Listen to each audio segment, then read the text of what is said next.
Greetings, Mathophiles. We're going to take a short look today at a way of organizing information that you may find really helpful. It's called a contingency table, and we're going to approach it by means of a problem of a type that you might expect to see in an introductory statistics class or even in an Algebra 2 class. And it goes like this.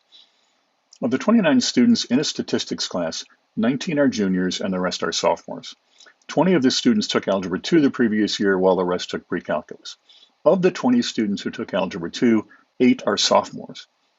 And then we go on to confront a series of questions. What percent of sophomores had Algebra 2 the previous year, and then on down the line.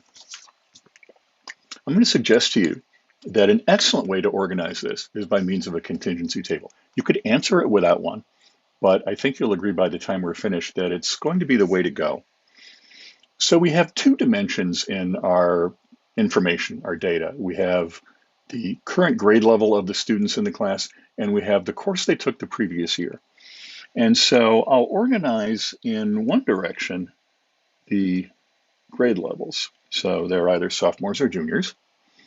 And in the other direction, we'll go with the course the previous year.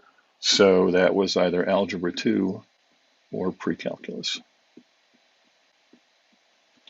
And now we'll start filling things in. We're told that there are a total of 29 students.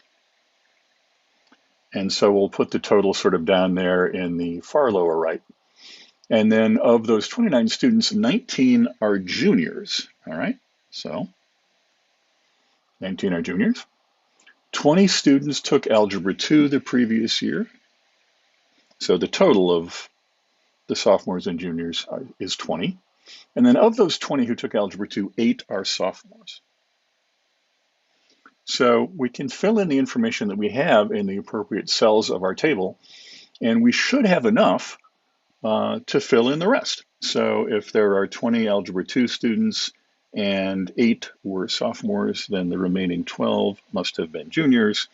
And if there are 29 total students, but 19 were juniors, then 10 must have been sophomores, and so on. And just by means of arithmetic, we can fill in all these values. And also you get a nice little independent check. If you add the rows across and the rows down, and then you end up getting the proper total in the corner in either direction, you can be reasonably confident that you haven't made an arithmetic error of some kind. These are called the marginal totals or the marginal distributions. So they're the ones that are not disaggregated according to the other variable. So we have the 20 Algebra 2s, for example, and the 9 pre-calcs not split out according to whether they're sophomores or juniors. Once you've got the information organized in this fashion, look how easy this is. What percent of sophomores had Algebra 2 the previous year? How many sophomores do we have? 10. Of those 10, how many had Algebra 2 the previous year? 8. 80%. Once you've got the table built, you don't have to sort of go back and pore through the text and try to grab out the relevant numbers and maybe do some arithmetic to get the numbers that you actually want. It's all right there. And the cost that you paid to have it all right there and all nicely organized is pretty small. It's just a little bit of arithmetic and making some rows and columns. Second question, what percent of students who took pre-calculus the previous year were juniors? Well, we had 9 who took pre-calc the previous year. Of those 9, 7 are juniors, and 7/9 is something like 78%. What percent of students are juniors and had Algebra 2 the previous year? Well, the intersection of the Algebra 2 row and the junior column has 12 students in it, and that's implicitly percent of the total, so out of 29, and I sneakily did this ahead, this is 41%. And finally, what percent of students are juniors or had Algebra 2 in the previous year? And there are a couple of ways to go.